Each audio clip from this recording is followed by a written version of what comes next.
Bom dia a todos. Vamos dar continuidade ao nosso Congresso, né, Nacional de Direito Previdenciário, aqui elaborado pela ACP.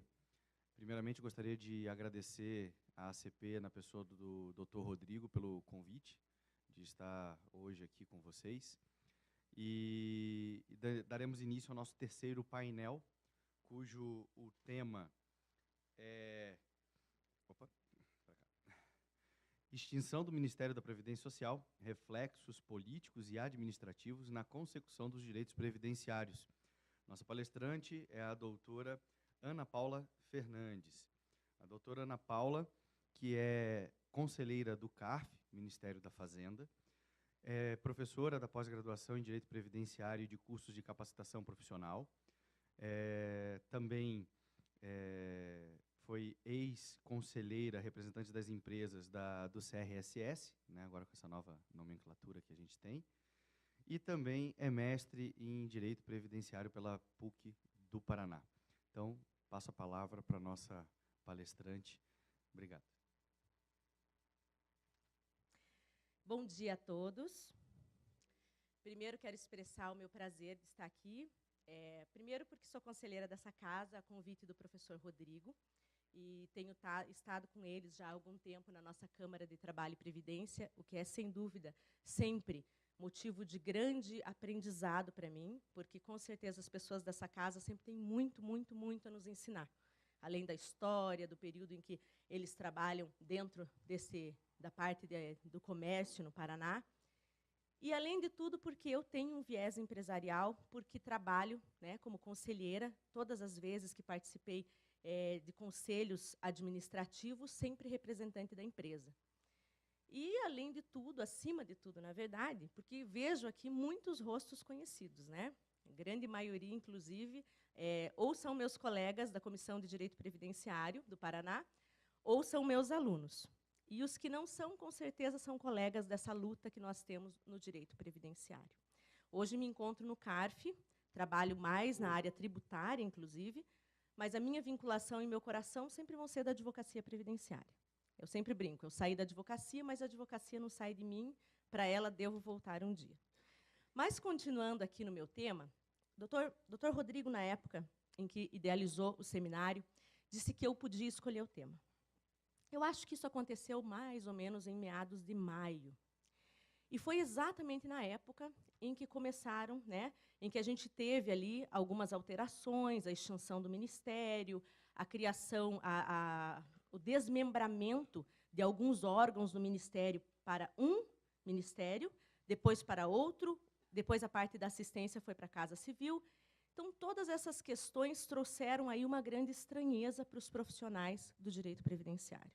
Além de trazer uma grande estranheza, trouxe uma grande preocupação, motivo pelo qual o título da palestra é Extinção do Ministério da Previdência Social, e com um toquezinho ali do Dr. Rodrigo, reflexos políticos e administrativos na consecução dos direitos previdenciários. Então, o que eu quero falar para vocês hoje é o seguinte. Tá, extinguiu o Ministério. Beleza, nós vamos ficar brigando porque extinguiu, não vamos. É igual a gente brigar por causa da extinção do Ministério da Cultura, a gente viu muito isso na televisão. Muda, não muda?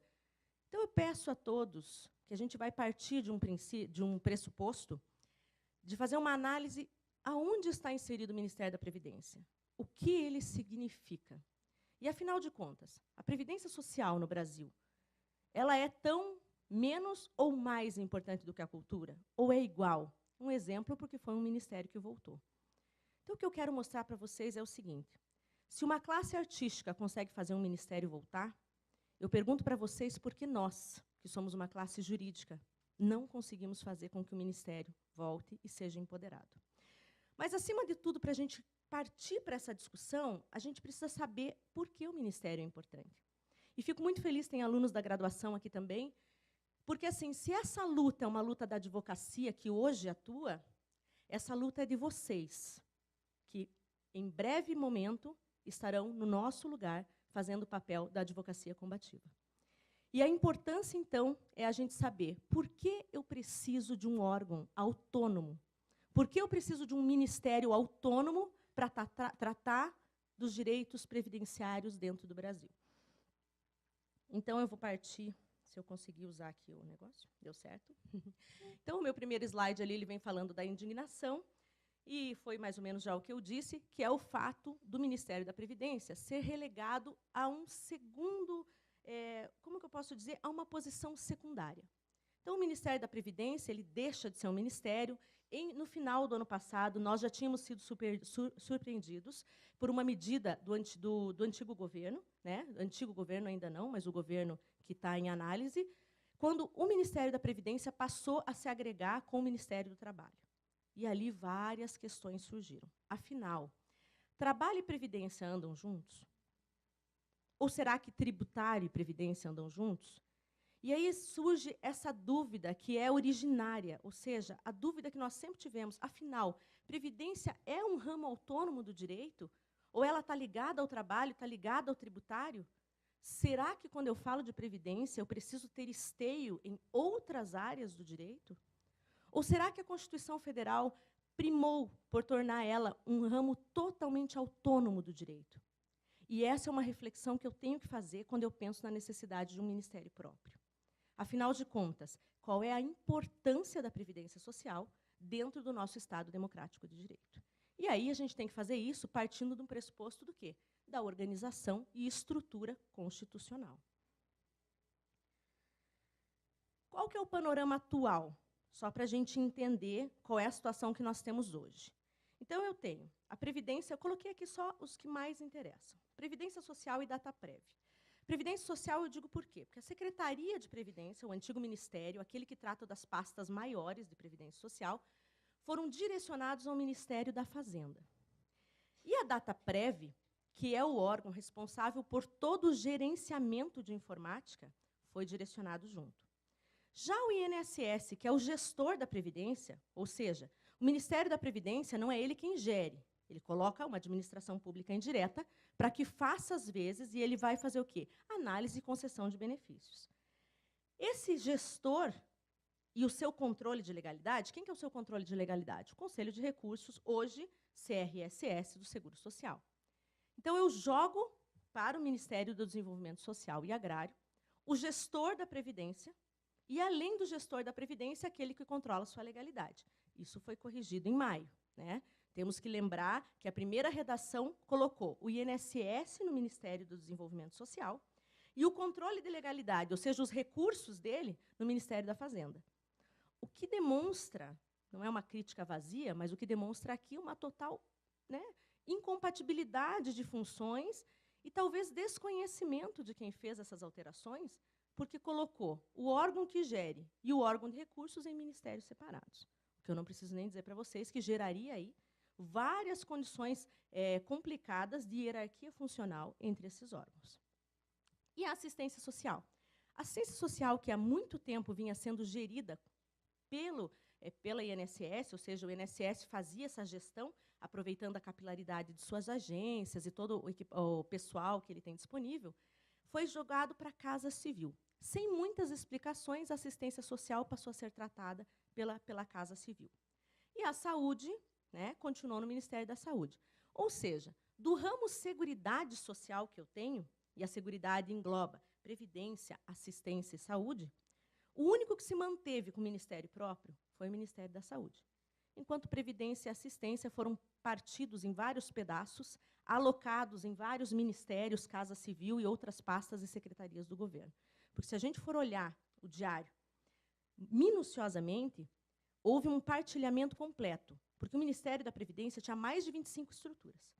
Quando você vai olhar cada estrutura foi ficando num lugar. Não parece importante, mas eu posso dizer para vocês, já tive o prazer de trabalhar dentro do Conselho, já tive o prazer de trabalhar no Tribunal Pleno, no Ministério da Previdência em Brasília. Isso dá uma confusão gigantesca, porque cada vez que eu preciso de algo, agora eu não vou mais pedir autorização para um ministro.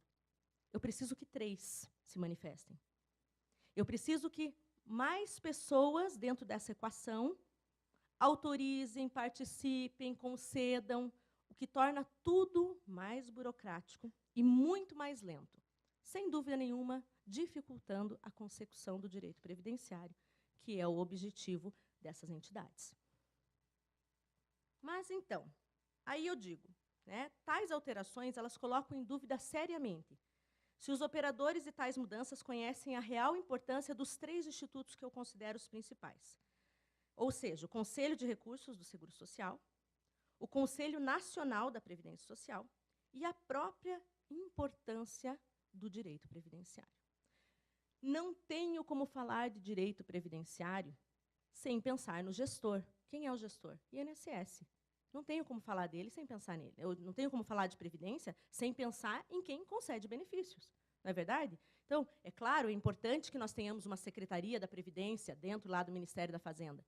Mas eu preciso que esse gestor, que é a pessoa que realmente vai conceder benefícios, ela esteja distrita à secretaria responsável pela Previdência.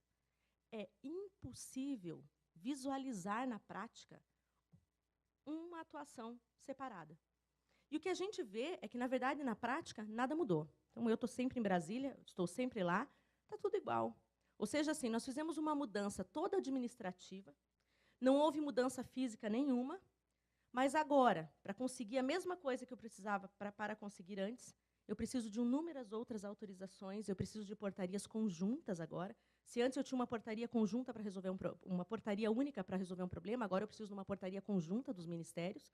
Não preciso dizer para vocês aqui, operadores do direito, toda a burocracia para conseguir uma reunião com 2 ou 3 ministros diferentes para resolver um pequeno problema que a gente vem a ter agora.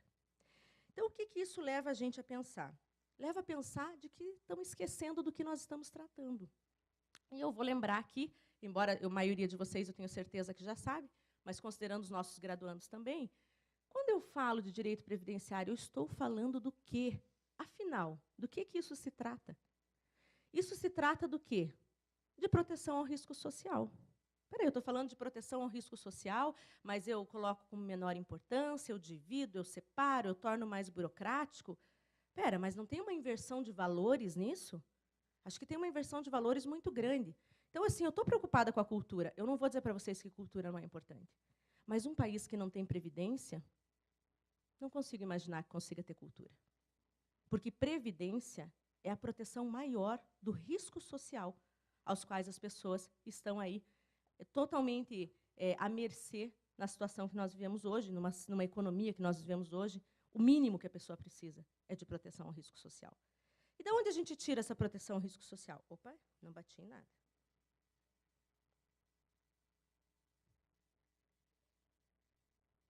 Da onde a gente tira essa proteção?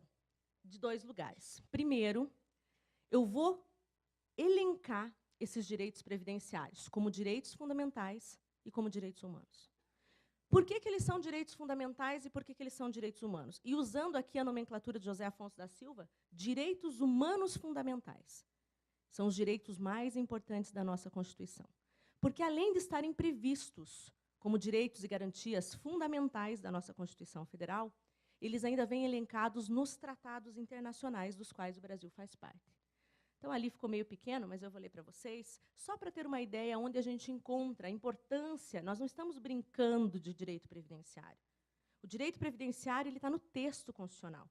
Ele aparece ali, ó, estabelecido no artigo 1º, quando a gente fala de garantia da dignidade da pessoa humana, um dos fundamentos da República. Se eu falo de dignidade, eu falo de proteção social. Direitos previdenciários são uma forma também de erradicação da pobreza. Também o objetivo do artigo 3º, um dos objetivos da nossa República.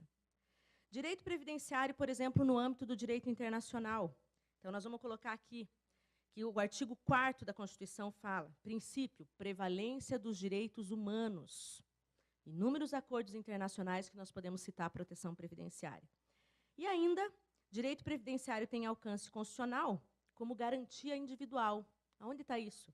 No artigo 5º da nossa Constituição, parágrafo 1º e 2º. O que mais que a gente tem que saber quando a gente vai falar do direito previdenciário? O direito previdenciário só está previsto nos 2 principais tratados da humanidade, Carta das Nações Unidas e Declaração Universal do Direito do Homem, onde vem claramente que o Estado signatário deve preservar o indivíduo dos riscos sociais.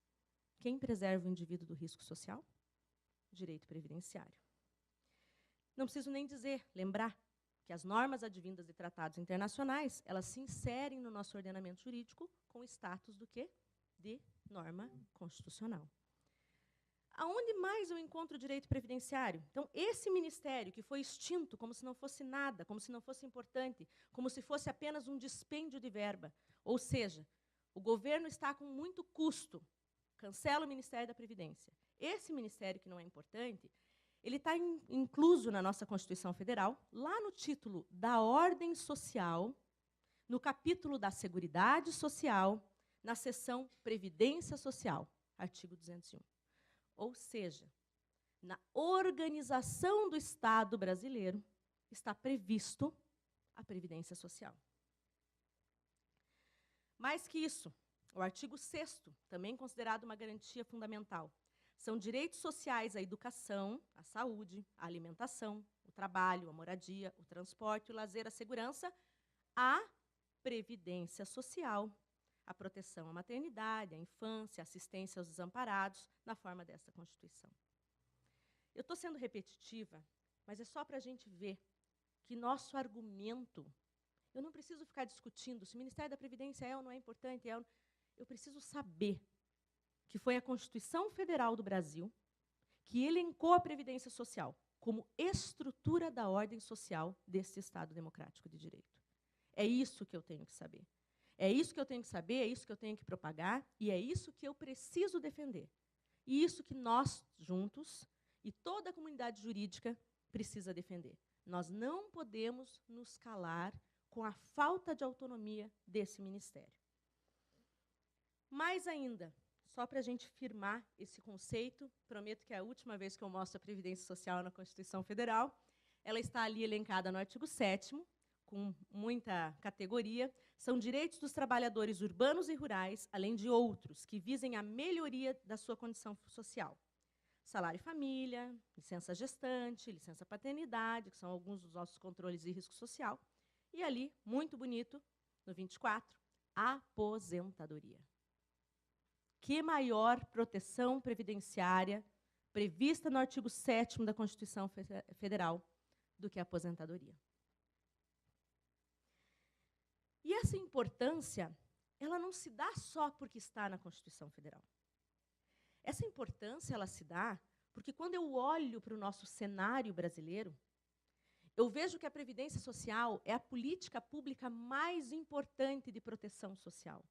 O direito social mais importante do país, a política pública de direito social que mais atende e abrange indivíduos dentro do Estado Democrático Brasileiro, é a Previdência Social. E isso se mostra em números, né? Porque já que o governo gosta de números, quando é para alardear um déficit que não existe, quando é para falar que a Previdência está quebrada, quando é para utilizar o dinheiro da Previdência para a amortização dos juros da dívida pública e fazer de conta que o dinheiro não tem, que o dinheiro não pode pagar, quando eu desvio esse dinheiro, eu uso números, então vamos usar números também. E dentro desses números é extremamente importante a gente saber o seguinte, que no total, nós temos 65 milhões de segurados da Previdência Social. Que desses 32 milhões são beneficiários. É uma política pública de proteção porque eu tenho 32 milhões de brasileiros recebendo algum benefício da Previdência Social. No ano, são pagos 503 bilhões de reais em benefícios da Previdência, mais de 40 bilhões por mês. São realizados 5 milhões de atendimentos mensais na Agência da Previdência Social. Mais de 200 mil atendimentos diários, se for considerar todo o Estado, todo o país, né? Ao todo, são realizadas 750 mil perícias médicas mensais. Mais de 40 mil perícias diárias, contabilizando todas as nossas agências. O INSS possui 1.650 unidades de atendimento e beneficiários. E serão, até final deste ano, mais ou menos 1.830 agências da Previdência Social. São dados públicos, que estão no site da Previdência. 1.323 municípios brasileiros possuem agência. E serão 1.531 municípios até o final de 2016. Ainda, não menos importante, são realizados 1 milhão de novos requerimentos de benefícios previdenciários mensais. 4,5 milhões de benefícios assistenciais são pagos e administrados por quem? Pela Previdência Social. Por quê? Para que eu não tenha que gastar, a ideia não é economizar? Então, para que eu não tenha que gastar, eu utilizo a capilaridade do INSS, afinal, vocês viram aqui, são mais de 1.600 agências, eu utilizo dela para atender, para chegar até a população, não só com previdência, com assistência também. E agora, uma medida de economia foi colocar assistência na Casa Civil. Espera aí, mas quem vai fazer essa gestão agora? Afinal de contas, a gente não estava economizando? Então, vamos manter em quem já fazia. Já fazia e possui estrutura para fazer. Continuando. 3 milhões de seguro-defeso do Ministério do Trabalho são pagos e administrados pela Previdência Social, desde a medida provisória 664, vocês lembram, né? De dezembro de 2014. Temos 40 mil servidores atendendo segurados e beneficiários da Previdência Social.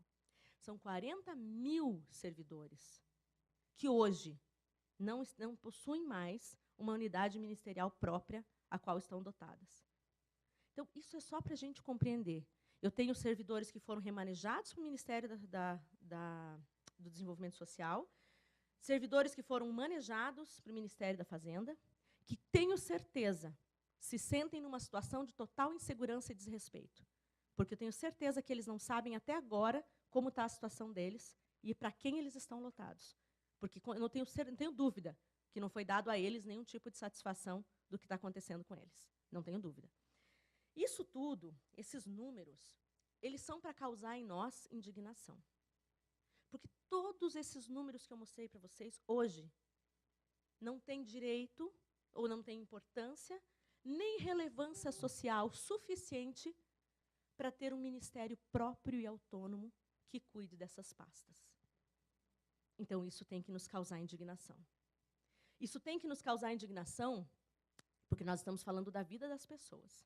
E sem querer ser melodramática aqui, quando a gente fala de direito previdenciário, a gente fala de direito social, nós estamos falando da vida dos indivíduos, que não pode ser analisada como massa. Não posso olhar para essas pessoas como número. A partir do momento em que eu olhar para essas pessoas como número, eu perdi a capacidade da dignidade da pessoa humana e eu perdi a capacidade dos objetivos centrais da nossa República. Porque essas pessoas todas são indivíduos que merecem respeito e merecem dignidade. Como pode, então, e aqui eu coloquei para vocês umas perguntas sem respostas. Perguntas que eu também não encontrei a resposta, mas que ficam para que a gente reflita. Como pode o governo extinguir um ministério cuja base de atuação tem previsão constitucional dentro do capítulo da Seguridade Social, no título da ordem social? Como pode? Então, eu posso extinguir como se não fosse importante, afinal, a estrutura. Para que essa estrutura? A Constituição não vale nada mesmo, né?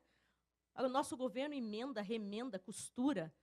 A nossa Constituição de 88, que era maravilhosa, hoje ela é um boneco, quase um Frankenstein.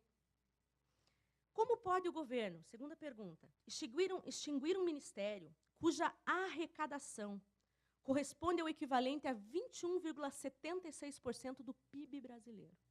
Vocês têm ideia de quanto é o PIB brasileiro? É muito dinheiro.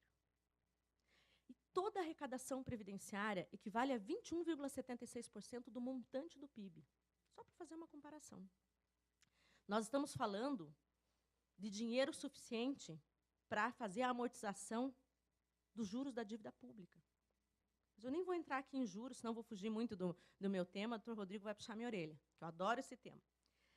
Como pode o governo enviar a Previdência Social para o Ministério do Desenvolvimento Social e Agrário? Primeiro, previdência não é assistência. Aí gera já um mal-estar ali. Espera aí. Previdência não é assistência. O que nós estamos fazendo no Ministério Social e Agrário? Mas também, previdência não é relação de trabalho. A gente sofreu muito ao longo dos anos para tentar se desvencilhar do trabalho e ser um direito autônomo. Então, como eu posso? E, afinal, daí uma parte vai para o Ministério da Fazenda, tudo bem. Previdência também tem contribuição previdenciária, ela é tributo. Mas aí, eu que trabalho no CARF, pergunto para vocês sinceramente, vocês acham que o auditor fiscal tem condições, se fosse o caso, né, de analisar direito previdenciário? Com todo respeito aos meus amigos auditores fiscais. Você acha? Vocês acham que quem trabalha com tributo tem condição de analisar previdência, só se for a contribuição, né? Porque se for para fazer juízo de valor sobre prova, valoração, aí a coisa vai ficar um pouco complicada para o direito social. E eu quero falar para vocês ainda, e não menos importante, sobre os reflexos, então, dessa alteração, dessa extinção do ministério, dessa partição que nós temos dos seus órgãos. Ou seja, eu tenho uma relação extremamente burocrática dentro da administração pública, nós sabemos disso. Para conseguir qualquer coisa, tem que passar por inúmeros caminhos, muitas vezes inúteis, mas os quais eles fazem necessários. Eu sempre digo que um país extremamente burocratizado é aquele que ele tenta fingir que é sério. E aí ele cria um número de empecilhos, de obstáculos, porque se alguém perguntar, ele está cumprindo.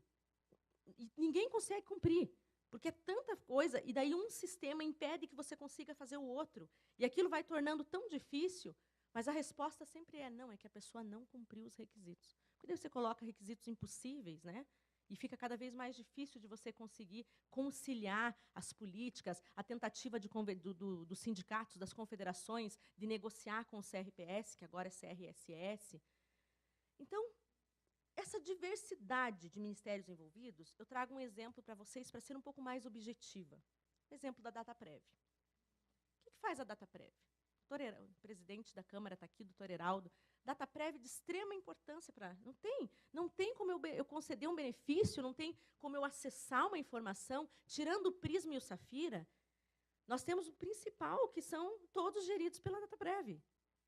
E aí, eu preciso das informações da DataPrev, eu preciso das informações que estão no e-recursos, né? Vocês sabem bem disso.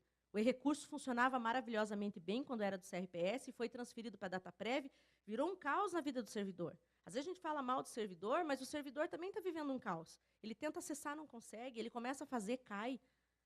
Isso não é vida. Se não é vida para nós, advogados, que estamos com dificuldade, às vezes, de consultar a jurisprudência administrativa, Paulo Vitor saiu daqui, fez uma excelente base de pesquisa, foi ele quem fez. Né? Não foi a DataPrev quem fez, foi o doutor Paulo Vitor, que estava sentado aqui. Ele com os colegas, mais 7 pessoas, servidores, que se reuniram com o doutor Manuel Dantas, nosso almejado, digo presidente, que realmente fez alguma coisa por esse conselho. Eles fizeram um trabalho maravilhoso. Foi passado para a DataPrev, hoje a DataPrev cobra milhões para gerir algo que antes era de graça para o Ministério e faz mal feito.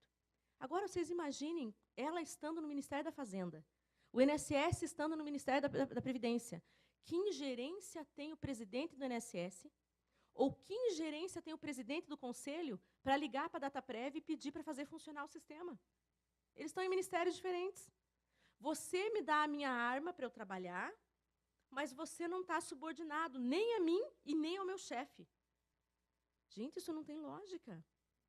É tão absurdo que você fica sem conseguir entender. Assim, nos primeiros meses, tudo está indo bem. Porque essa divisão ela não aconteceu na prática. Né? Acabou de acontecer. Mas eu pergunto para vocês, e quando o sistema da DataPrev cai, e a DataPrev não faz nada, como é que ficam as agências? O presidente do INSS liga para o seu ministro, para o ministro poder ligar lá para o Ministério da Fazenda, ou o presidente do INSS ele liga para o DataPrev, ele pede um favor, porque ele não tem mais ingerência, ele não tem mais estrutura funcional, não tem hierarquia. Essas coisas, na prática, é que são assustadoras. Porque é de vou dizer aqui, me desculpem a palavra, mas é assim de uma falta de inteligência tamanha que causa estranheza a quem trabalha muito tempo na área. Porque você não consegue entender onde eles querem chegar. Que economia é essa? Se for uma economia burra, por favor, nós brasileiros estamos precisando de medidas inteligentes. Nós não aguentamos mais medidas que não sirvam para nada. E aí, eu vou dizer para vocês que existe, a meu ver, e talvez acho que muitos de vocês vão concordar comigo, toda uma estratégia por trás disso. Eu não vejo essas coisas com olhos inocentes. Talvez eu tenha perdido a inocência já há alguns anos dentro da Previdência Social. Eu não vejo isso como, aconteceu, foi falta de informação. Não. Eu vejo como um governo que nunca respeitou os direitos previdenciários. Eu vejo como um governo que sempre viu no caixa da Previdência a oportunidade para desviar esse dinheiro para outras coisas, para outras finalidades. Eu vejo um governo que se utiliza de um caixa sem pensar no futuro. Eu vejo um governo sem visão. Eu vejo um governo sem visão. Ficou estranho, mas é exatamente isso. Um governo que tem visão do agora e de seus interesses pessoais, mas que não pensa na população, que não pensa nos seus cidadãos, que não está preocupado com risco social, que faz medidas e emenda e remenda a Constituição Federal para fazer o possível para que sobre mais dinheiro. Eu não sou aqui inocente de não saber que nós temos um problema demográfico. O Dr. Zicarelli fala muito bem sobre isso. Nós temos uma pirâmide que está se invertendo. Nós temos um número de idosos aumentando, nós temos um número de adolescentes diminuindo, crianças. Eu não sou inocente de não perceber isso. Mas o dinheiro que estava sendo arrecadado agora, ele era para as nossas futuras gerações. E não para ser gasto a bel prazer de um governo que faz dívida externa, que renova a dívida externa, que internaliza essa dívida. Para fingir que não tem dívida externa, eu compro a minha dívida, internalizo ela, transformo ela numa dívida interna, mas pago juros altíssimos todos os anos. Que foi isso que eles fizeram. Porque dizer que a gente não tem dívida externa e fingir que pagamos a dívida externa pode ser muito bonito na televisão. Mas, na prática, essa dívida está custando muito mais para nós porque ela se converteu em dívida interna. Quando nós estamos devendo agora para os nossos bancos. Quando nós devemos, e não devemos pouco. E usamos todo o dinheiro que sobra, sem contar o dinheiro que é desviado pela DRU, para a amortização desses juros. Então, eu digo para vocês, nós temos, claro que temos problemas demográficos, nós temos que pensar na Previdência como um outro modelo, temos que pensar. Mas, por favor, não nos façam engolir a mentira de que esse dinheiro não dá. E não nos façam engolir a mentira de que esse dinheiro não é suficiente. E vou dizer para vocês, em função dessa mentira, que tentam incutir nós, que você vai na padaria, você vai no estacionamento, você vai no mercado, as pessoas mais humildes viram para você e falam bem assim, ai, doutora, a Previdência está quebrada, né? Porque foi isso que eles passaram para elas. Porque quando eu passo para a população que a Previdência está quebrada, é mais fácil eu sumir com esse dinheiro. Porque a população não sabe quanto dinheiro tem lá. Ela não sabe para onde esse dinheiro vai. Ela não sabe que os políticos, na grande maioria que elas elegem, estão dando outras finalidades para esse dinheiro. Porque tudo é falta de conhecimento, é falta de informação. Então, eu vou dizer para vocês, se o Ministério da Cultura é importante, por favor, será que o Ministério da Previdência não é mais? Não estou dizendo que a cultura não seja importante. Mas um povo sem previdência consegue ter acesso à cultura? Essa é uma pergunta que sempre eu me faço quando vejo os artistas brigando lá, então é o direito deles, cada um tem que brigar pela sua área, mas vejo brigando por cultura, todo mundo falando de cultura, o Facebook só fala do Ministério da Cultura, e eu penso, tá, e todo demais, mais importante que está por trás, que está acontecendo. E por que acabar com o Ministério? Voltando ao meu slide. Por que eu vou, paulatinamente, destruindo a imagem da Previdência Social para a população? Será que eu não tenho um interesse aí? E aí eu digo para vocês, nós não temos a inclusão da matéria como obrigatória nos cursos de direito. Então, alguns cursos têm, bons os cursos que têm, né? Porque a gente consegue dar um mínimo, porque tem muito advogado por aí que repete coisas absurdas sobre Previdência. E eu entendo, eu não estou criticando eles, porque Previdência é difícil, não é fácil, é muita legislação. E ainda por cima não está na nossa grade. O advogado ele se forma sem saber da Previdência Social. Ele aprende um monte de coisa na faculdade, mas não sabe a importância da Previdência. Não é importante, a Previdência não está na grade. O MEC não exige. Espera aí. Como que é isso? Nós estamos falando do risco social. Está na vida do indivíduo 28 dias antes dele nascer e depois que ele morreu. Por quê? Tem reflexos para sua mãe e tem reflexos para os seus beneficiários após a sua morte.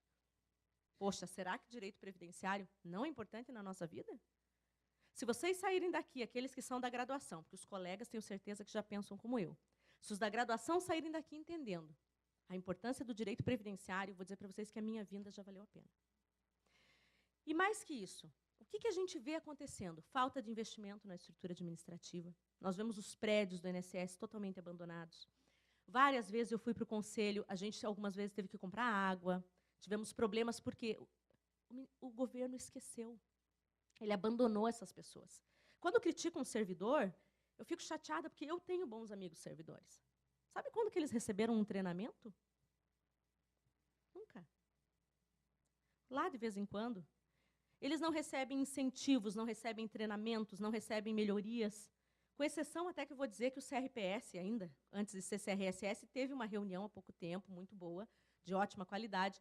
Mas, assim, isso é raro, não é sempre que acontece. Você acha que o perito da Previdência Social recebe um treinamento? Porque quando você é perito, e eu sempre digo isso, tinha meus problemas com a ANMP, que é a Associação Nacional, quando eu representava o CRPS em Brasília, nas reuniões com eles, porque eu digo, perito judicial, ele não é só médico. Ele tem que ter um treinamento de direito social, tem que ter. Tem que ter. Por quê? Porque está entrelaçado. O doutor Zicarelli trouxe ali 2 círculos se comunicando. Então, estes são os problemas fundamentais. Nós desempoderamos o Tribunal Administrativo. Nós não damos suporte para as agências do INSS, ou seja, nós vamos desvalorizando, paulatinamente, devagar. Vamos lá, desvalorizando o direito previdenciário na nossa sociedade. A extinção do Ministério contraria a importância dada ao direito social na Constituição. E com isso tudo, mais a propagação do déficit que eu disse para vocês, nós vamos conseguindo fazer sorrateiramente o quê? Reformas sem o devido debate democrático. E é isso que é a intenção do governo, na minha opinião. Eu vou cada vez mais menosprezando essa área, tirando a sua importância, falando que ela é deficitária, dizendo que ela está quebrando. Eu vou detonando, desculpem o termo popular, mas detonando a Previdência Social popularmente, perante a população, para depois instituir sorrateiramente medidas e reformas sem o devido debate democrático. E com isso eu vou retirando direitos, e a população nem percebe. E com isso eu vou diminuindo, menosprezando, limitando o direito social. E todos nós, silenciosamente, vamos assistindo. Com exceção, é lógico, dos institutos próprios que fazem essa defesa, né? Com exceção desses institutos que estão movimentados para isso. O que eu digo é a população. Porque não adianta só nós somos muito poucos. Não adianta só nós estarmos lutando. A população tem que lutar por aquilo que ela está perdendo. Está perdendo, não sabe que está perdendo, nem percebe e acha que está tudo bem e está preocupada lá com o problema do Ministério da Cultura, do Ministério e outros problemas afins que a gente tem por aí. Então, enquanto a gente não conseguir levar essa luta para dentro da sociedade civil, a nossa luta vai continuar sendo bem complicada. Para finalizar, eu coloco para reflexão, eu escrevo de vez em quando para alguns jornais, e eu vou colocar aqui uma reflexão que eu coloquei em maio, no Jornal de Brasília, no Jota, que é o seguinte, essa é a reflexão que eu deixo para vocês. O orçamento da Previdência Social representa um montante equivalente a 21,76% do PIB nacional, mas é tratado pelos nossos governantes como se tivesse o orçamento de uma quitanda de bananas. Coloco vocês para reflexão. Muito obrigada.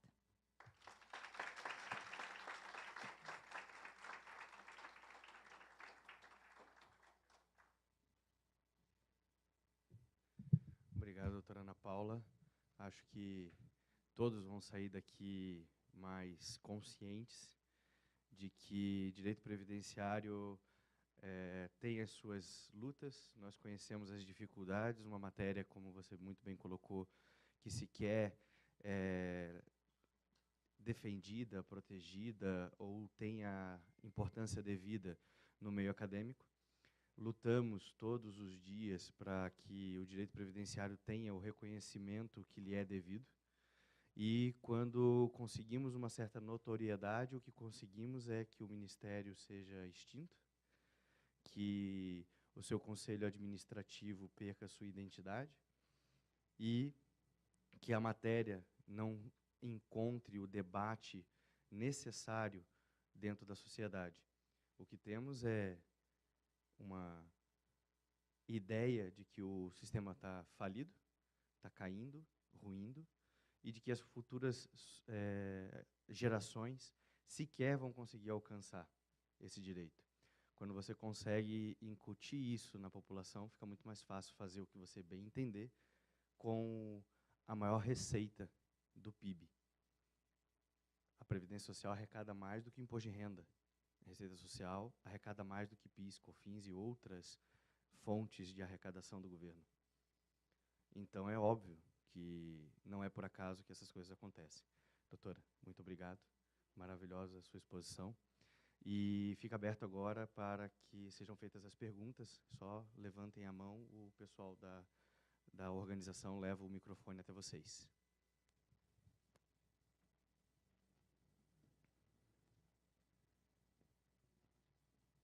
Alguma pergunta? Isso que é palestra boa. Ninguém ficou com dúvida. Assim que é bom. Eu acho que esse é o grande ensinamento que sai dessa reunião aqui hoje, dessa brilhante palestra, é de que não podemos guardar para nós essas informações. Temos que levar adiante, temos que discutir, temos que forçar a discussão sobre esse tema, porque não é algo para a gente guardar no coração ou ficar dando murro do lado do teclado, né? A gente tem que levar isso para frente, tá certo? Bom, então agradeço mais uma vez, doutora Ana Paula, muito boa a sua exposição, parabéns. Agradeço a presença de todos. A pedido da organização, informo que teremos o intervalo para o almoço. A partir das 14h, a gente retorna com as palestras da parte da tarde. Teremos a doutora Adriane Bramante, a doutora Melissa Foma e o doutor José Antônio Savares, também trazendo temas de suma importância para o nosso debate, para o nosso crescimento profissional e pessoal. Tá certo, pessoal? Muito obrigado. Um bom almoço a todos.